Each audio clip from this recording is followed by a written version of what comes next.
ನಿನ್ನೆ ನಾನು ನೋಡಿದೆ ಕೆಲವರು ಮೈಕ್ರೋ ಫೈನಾನ್ಸ್ನ ವಿಚಾರದಲ್ಲಿ ಕೇಂದ್ರ ಸರ್ಕಾರದ ಆರ್ಥಿಕ ನೀತಿಯ ಕಾರಣ ಮೈಕ್ರೋ ಫೈನಾನ್ಸ್ದು ಸಮಸ್ಯೆ ಕರ್ನಾಟಕದಲ್ಲಿ ಪ್ರಾರಂಭ ಆಗಿದೆ ಅಂತ. ಏನಾದರೂ ಲಾಜಿಕ್ ಇದೆಯಾ ಇದಕ್ಕೆ? ಈ ಹೇಳಿಕೆಗೆ ಒಂದು ಸರ್ಕಾರ ಈ ರೀತಿ ಸುಳ್ಳುಗಳನ್ನು ಹೇಳಿದ್ರೆ ಯಾವ ನೀತಿಯಿಂದ, ಯಾವ ಕಾರಣದಿಂದ ಮೈಕ್ರೋ ಫೈನಾನ್ಸು ಪ್ರಾಬ್ಲಮ್ಮು ಕರ್ನಾಟಕದಲ್ಲಿ ಆಯಿತು ಕೇಂದ್ರದಿಂದ ಅಂತ ತೋರಿಸಲಿ ನೋಡೋಣ. ಅವರು ತೋರಿಸಲಿಕ್ಕೆ ಸಾಧ್ಯ ಇಲ್ಲ. ಯಾಕೆ ಅಂತಂದ್ರೆ that is your burden, your problem. You created your own grave. ನೀವು ನಿಮ್ಮ ಹಳ್ಳ ತೋಡ್ಕೊಂಡು ನೀವು ಕೇಂದ್ರ ಸರ್ಕಾರದ ಮೇಲೆ ಆಗ್ತಿದೆ ಅಂತಂತಂದ್ರೆ ಎಷ್ಟು ಹಾಸ್ಯಾಸ್ಪದ ಇದು.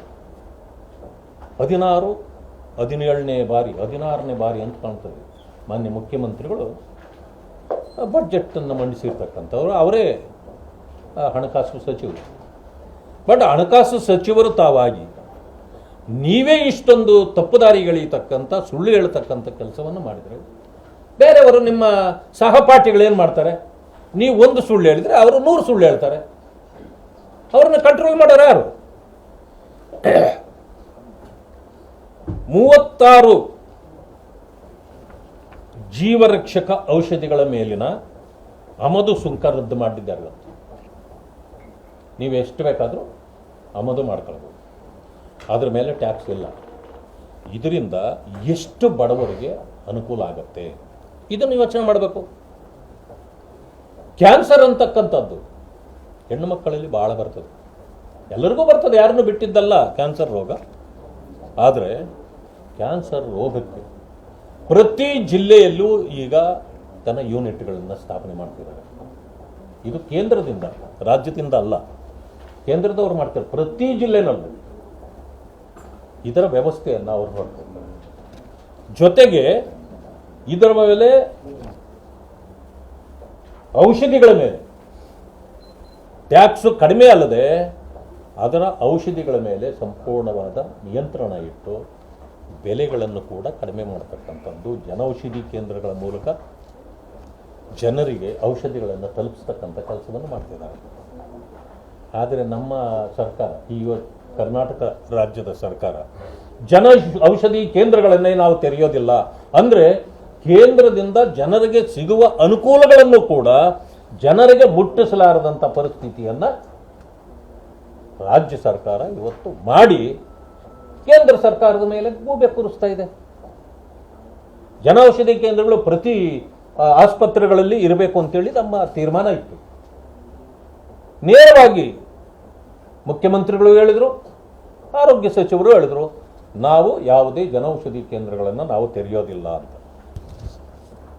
ವಂಚನೆ ಯಾರು ಮಾಡ್ತಿರೋದು ಜನರಿಗೆ? ಇದನ್ನ ಮಾನ್ಯ ಮುಖ್ಯಮಂತ್ರಿಗಳು ಹೇಳಬೇಕು.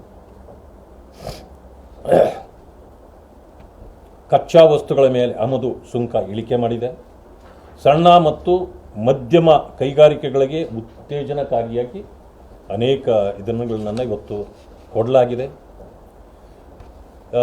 ಮೀನುಗಾರ ವಲಯಕ್ಕೆ 60,000 ಕೋಟಿಯನ್ನು ಅನುದಾನ ಇಡಲಾಗಿದೆ. ಈ ಸಾರಿ 5 ವರ್ಷಗಳಲ್ಲಿ ಹತ್ತಿ ಕೃಷಿಗೆ ವಿಶೇಷ ಉತ್ತೇಜನ ಕೊಡಬೇಕು. ಯಾಕಂತಂದರೆ ಹತ್ತಿ ಗಾಂಧೀಜಿಯವರ ಕನಸು. ಚಕ್ರ ಇಟ್ಟು ಮೊನ್ನೆ ಗಾಂಧೀಜಿಯವರ ಪೂಜೆ ಮಾಡಿದರು ಬೆಳಗಾವಿಯಲ್ಲಿ. ಚರಕಕ್ಕೇನಾದರೂ ಕಾಂಗ್ರೆಸ್ಸಲ್ಲಿ ಬೆಲೆ ಇದೆ ಇವತ್ತು? ಯಾವುದೋ ನೆಪಕ್ಕೆ ಮಾಡೋದು. ಗಾಂಧೀಜಿಯವರ ಹೆಸರು ಹೇಳೋದಲ್ಲ. ಗಾಂಧೀಜಿಯವರು ಸ್ವದೇಶಿ ವಿಷಯಕ್ಕೆ ಬಹಳ ಒತ್ತು ಕೊಟ್ಟವರು.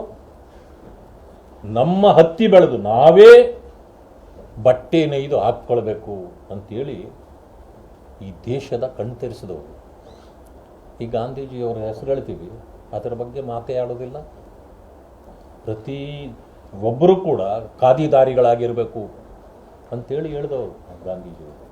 ಆದರೆ ಇವತ್ತು ಕಾಂಗ್ರೆಸ್ ಅವರಿಗೆ ಕೊಡ್ತಾ ಇರ್ತಕ್ಕಂಥ ಬೆಲೆ ಏನು? ಈ ರೀತಿಯ ಉತ್ತೇಜನ ಇವತ್ತು. ಅದಕ್ಕೆ ನಾನು ಹೇಳಿದೆ, ಭಾರತ ದೇಶ ಇವತ್ತು ವಿಕಾಸದ ಪರ್ವವನ್ನು ನಾವು ಕಾಣ್ತಾ ಇದ್ದೇವೆ. ವಿಕಸಿತ ಭಾರತದ ನಿರ್ಮಾಣ ಆ ನಿಟ್ಟಿನಲ್ಲಿ ಇವತ್ತು ನಮ್ಮ ಬಡ್ಜೆಟ್ಟು ಕೂಡ ಇದೆ, ನಮ್ಮ ನಡೆಯೂ ಕೂಡ ಇದೆ.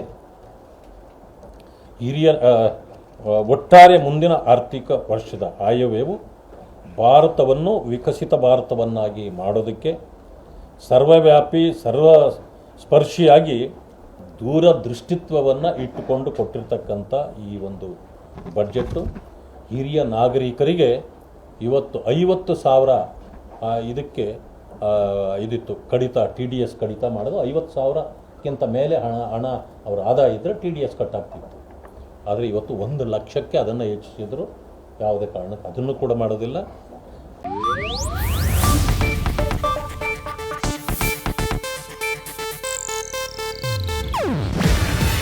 ಇದು ಏಷ್ಯಾನೆಟ್ ನ್ಯೂಸ್ ನೆಟ್ವರ್ಕ್ ಪ್ರಸ್ತುತಿ.